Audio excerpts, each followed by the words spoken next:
Hello friends, आपका स्वागत है मेरे चैनल में। आज मैं आपके साथ एक ऐसे पराठे की रेसिपी शेयर करने जा रही हूँ कि जब भी बच्चे आपके पिज़्ज़ा खाने की डिमांड करें और आप झटपट से पराठा बनाकर दे देंगे तो आपके बच्चे पिज़्ज़ा खाना भी भूल जाएंगे। और ये पराठा गेहूं के आटे से ही बनता है और इसमें ढेर सारी वेजेस होती हैं, तो ये हेल्दी भी होता है। तो आप बेफिक्र होकर पिज़्ज़ा की जगह ये पराठा बच्चों को दे सकते हैं। तो यहाँ मैंने एक बाउल में 2 कटोरी आटा ले लिया है। अब मैं इसमें हाफ टेबल स्पून नमक ऐड कर रही हूँ और मैंने अजवाइन ली है जिसे हाथ से अच्छी तरह से मसल कर इसमें डाल दिया है। अब हम इसमें थोड़ा सा ऑयल ऐड करेंगे जिससे कि हमारे पराठे काफ़ी क्रिस्पी बने। अब मैं इसे अच्छी तरह से मिक्स करके इसका एक डो रेडी कर लूँगी। इसमें हम थोड़ा थोड़ा पानी ऐड करके एक टाइट मीडियम डो रेडी कर लेंगे। आप चाहें तो गेहूं के आटे की जगह मल्टीग्रेन आटा भी यूज़ कर सकते हैं, वो भी काफ़ी हेल्दी होता है। हमारा डो रेडी हो चुका है, तो अब इसे ढककर हम कुछ देर रेस्ट करने के लिए रख देंगे जब तक हम हमारे फिलिंग की प्रिपरेशन कर लेते हैं। यहाँ पर मैंने थोड़े से बॉईल किए हुए कॉर्न लिए हैं, एक शिमला मिर्च ली है जिसे रफली चॉप कर लिया है, एक प्याज ली है, 6-7 लहसुन की कलियाँ ली हैं, गाजर ली है, 3-4 हरी मिर्च ली है और 200 ग्राम के लगभग मैंने यहाँ पनीर यूज़ किया है और 2 चीज़ क्यूब्स लिए हैं। पिज़्ज़ा चीज़ लिया है, आप चाहें तो इसकी जगह मोज़रेला चीज़ भी यूज़ कर सकते हैं। आप चाहें तो यहाँ अपने अकॉर्डिंग कोई भी वेजेस स्किप कर सकते हैं या फिर आपको और कोई वेजेस पसंद हो तो आप उन्हें ऐड भी कर सकते हैं। अब मैं यहाँ सारी वेजिटेबल्स को एक चॉपर में डाल के अच्छी तरह से बारीक बारीक चॉप कर लूँगी। देखिए यहाँ सारी वेजिटेबल्स अच्छी तरीके से चॉप हो चुकी हैं, तो अब मैं इन्हें बाउल में ट्रांसफ़र कर दूंगी और अपनी बाकी बची हुई वेजिटेबल्स को भी अच्छी तरह से चॉप कर लूँगी।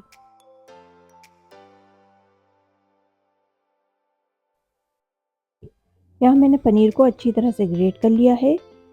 चीज़ क्यूब्स को भी मैं इसी तरीके से ग्रेट कर लूँगी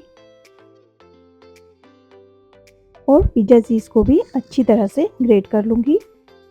अब इन्हें भी सारी वेजिटेबल्स के साथ उसी बाउल में ऐड कर देंगे हम। अब मैं इसमें 1 टेबल स्पून गरम मसाला ऐड कर रही हूँ, half table spoon chaat masala add करेंगे और 1 टेबल स्पून ये मेरा होममेड गरम मसाला है, इसे भी मैं इसमें ऐड करूँगी और नमक आप अपने टेस्ट के अकॉर्डिंग इसमें ऐड कर लीजिए। अब मैं इसमें half tablespoon chili flakes add करूँगी, half tablespoon oregano add करूँगी और अब हम इसमें ऊपर से बारीक कटा हुआ धनिया ऐड कर देंगे और सारी स्टफिंग को अच्छी तरह से हम मिक्स कर लेंगे। आप ये पराठे बच्चों को लंच में बनाकर भी दे सकते हैं। आप चाहे तो इसी स्टफिंग से ब्रेड सैंडविच भी बना सकते हैं, पर आज हम बच्चों के लिए स्टफिंग पराठा बनाएंगे। देखिए हमारी स्टफिंग कितनी अच्छी कलरफुल लग रही है, खाने में भी बहुत ही टेस्टी लगेंगे।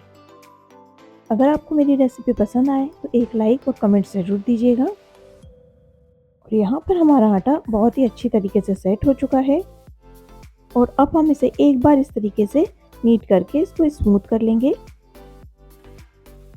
अब यहाँ पर हम आटे को अच्छी तरह से नीट करने के बाद आटे की छोटी छोटी सी बॉल्स बना लेंगे। देखिए ये आटा नीट करने के बाद काफ़ी सॉफ्ट हो जाता है और काफ़ी अच्छे पराठे बनते हैं।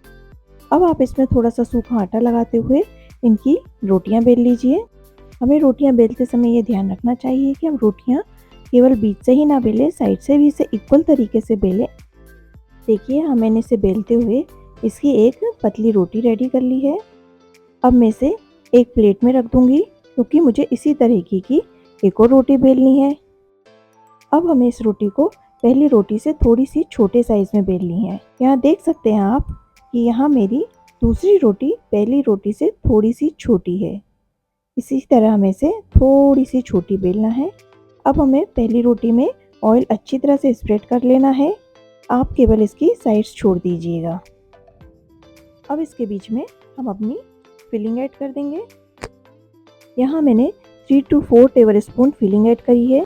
आपको जितनी फिलिंग खाना पसंद हो आप उतनी ही ऐड कीजिएगा और अब आप इसे पूरे पराठे में इस तरह दबाते हुए स्प्रेड कर लीजिए। अब आप इसकी साइड्स छोड़कर सारी स्टफिंग को रोटी में अच्छी तरह से फैला दीजिए। अब हम इस पर अपनी दूसरी रोटी जो हमने बेली हुई थी उसे रख देंगे और साइड में इस तरह से पूरी रोटी में पानी लगा लीजिए और इसे इस तरीके से फोल्ड करते हुए अच्छी तरह से पराठे को सील कर लीजिए, जिससे कि हमारी स्टफिंग बिल्कुल भी बाहर नहीं आएगी। क्योंकि हमें पिज़्ज़ा पराठा खाना है तो ये फुल स्टफिंग से भरा हुआ और चीज़ी तो होना ही चाहिए। देखिए यहाँ मैंने इसे अच्छी तरह से बेल के एक पराठा रेडी कर लिया है। अब इसी तरीके से मैं अपने बाकी पराठे भी रेडी कर लूँगी। अब यहाँ एक तरफ मैंने अपना तवा गर्म कर लिया था और उस पर ऑयल अच्छी तरीके से स्प्रेड कर दीजिए। अब उस पर पराठा डालकर चारों तरफ से ऑयल डाल देंगे, जिससे कि उसके किनारे भी अच्छी तरह से क्रिस्पी हो सकें। जब तक हमारा पराठा एक साइड सिक रहा है तब तक हम उसकी ऊपरी तरफ ऑयल स्प्रेड कर लेंगे और उसे पलट देंगे और इसी तरह उलट पलट करते हुए हमारे पराठे को अच्छी तरह से क्रिस्पी कर लेंगे। देखिए यहाँ हमारा पराठा अच्छी तरह से क्रिस्प हो चुका है।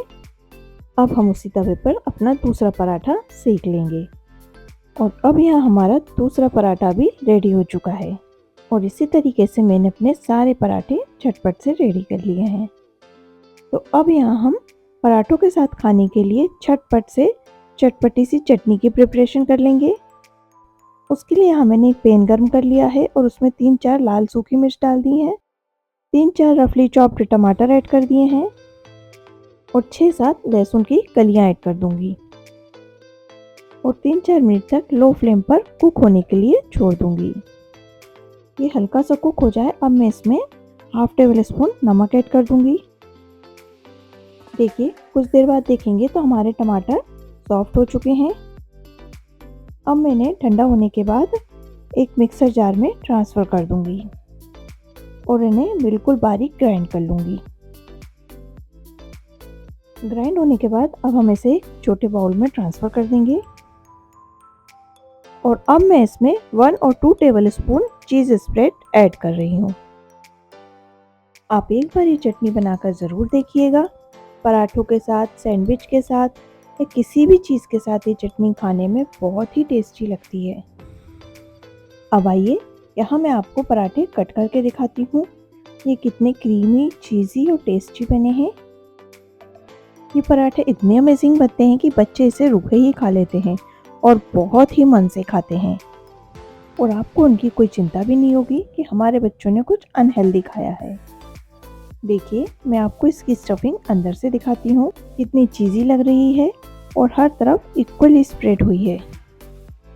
तो आपने देखा कि पिज़्ज़ा पराठा बनाना घर में कितना आसान है। बाहर के अनहेल्दी पिज़्ज़ा से तो घर में पिज़्ज़ा पराठा बनाना बहुत ही इजी है। तो आप इसे झटपट बनाइए और घर के सभी मेंबर्स को खिलाइए।